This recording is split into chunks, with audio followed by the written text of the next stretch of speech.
It's a good question because I don't clearly have the answer to it. I can tell you that my high school that I went to, it was a Jesuit high school. The Jesuits are big on service and sacrifice, being men for others.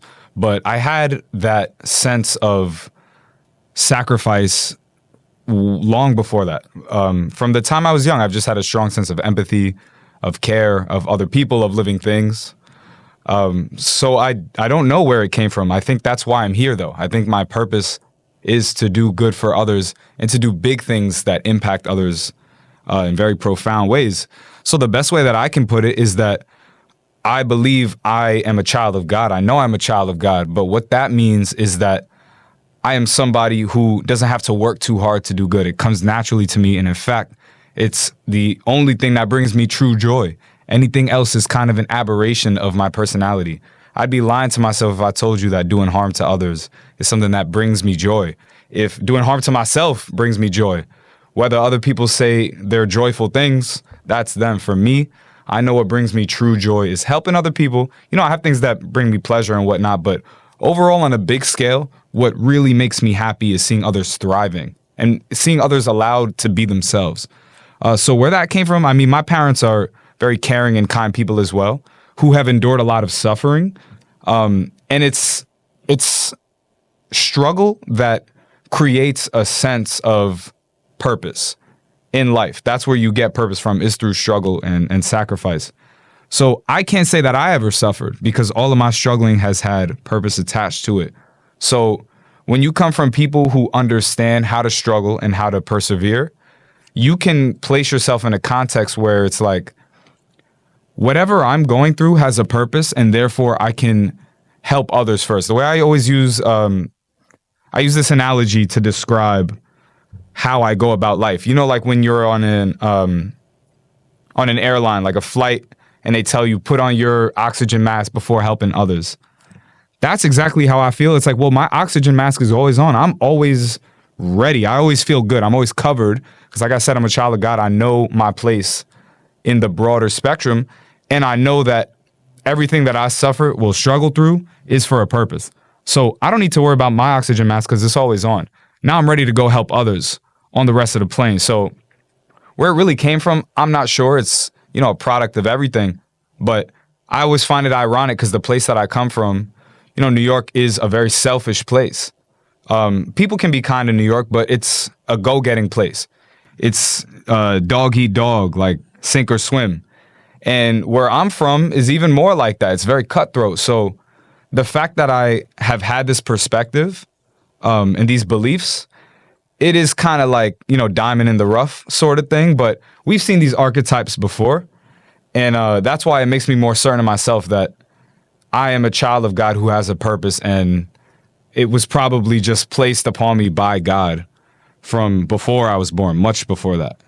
Malcolm X is the number one person that always comes to mind of who I model myself after, because he is a person of high virtue, of high principle, high sacrifice, and just real. You know realness when you see it. But a lot of men have flaws. I mean, we are men. We're mortals. We're sinners. So everybody's going to have their flaws. And not that Malcolm X was flawless. In fact, his flaws helped him become who he was. And as he progressed through his life, he became more of a man of God. And that's how he started to realize it's all about goodness and people and the general greater good. So it's very easy for me to model myself after Malcolm, especially considering he had his struggles mapped out and was proud of them. He was proud to talk about his journey of, here's where I came from. I went to jail. I suffered and struggled just to get here. And now look what I'm doing with it. Look at the knowledge that I gained and what I would like to do with it. That's how I model myself. There are others who I model myself after. I mean, of course, Jesus Christ, the figure, is very easy to model myself after because those stories are just so analogous to the things that we go through in life. And as a leader and as a man, it's very easy for me to be like, I would do a similar thing. We have similar leadership traits and styles. You know, there's different leadership styles. There's like being a dictator.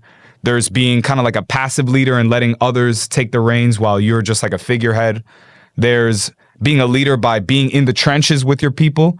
And then there's the style of Jesus Christ, which is like, he can kind of do whatever leadership style is necessary. You look at all the different stories, it's like, man, this guy, he just morphs himself to do whatever is necessary, but it's always for the greater good, for the glory of God. And it's for the people, most importantly, on the brink of society, on the down low, the bottom of the barrel, I like to call it.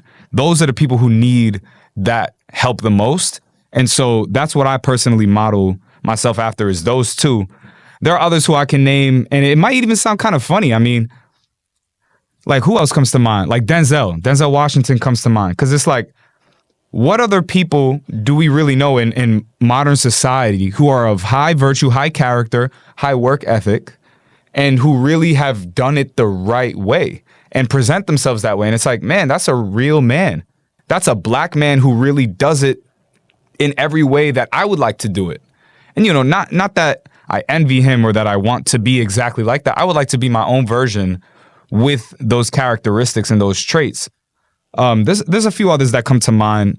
I mean, a lot of people compare either the way that I communicate, the way that I speak, my sort of like values to Obama. That's a little tough because, I mean, Obama came up as an organizer, a housing organizer, really smart dude, became the president, and it became a little murkier after that. I mean, it's tough with a president, bro. But as a man, I do look after these types of people who have a deep knowledge base and high character and do good with that. People who are good men at the end of the day, and that does not mean they're weak. That does not mean like they're nice guys. They're guys that have a lot of power and do good with it. So that's what I would like to do with mine.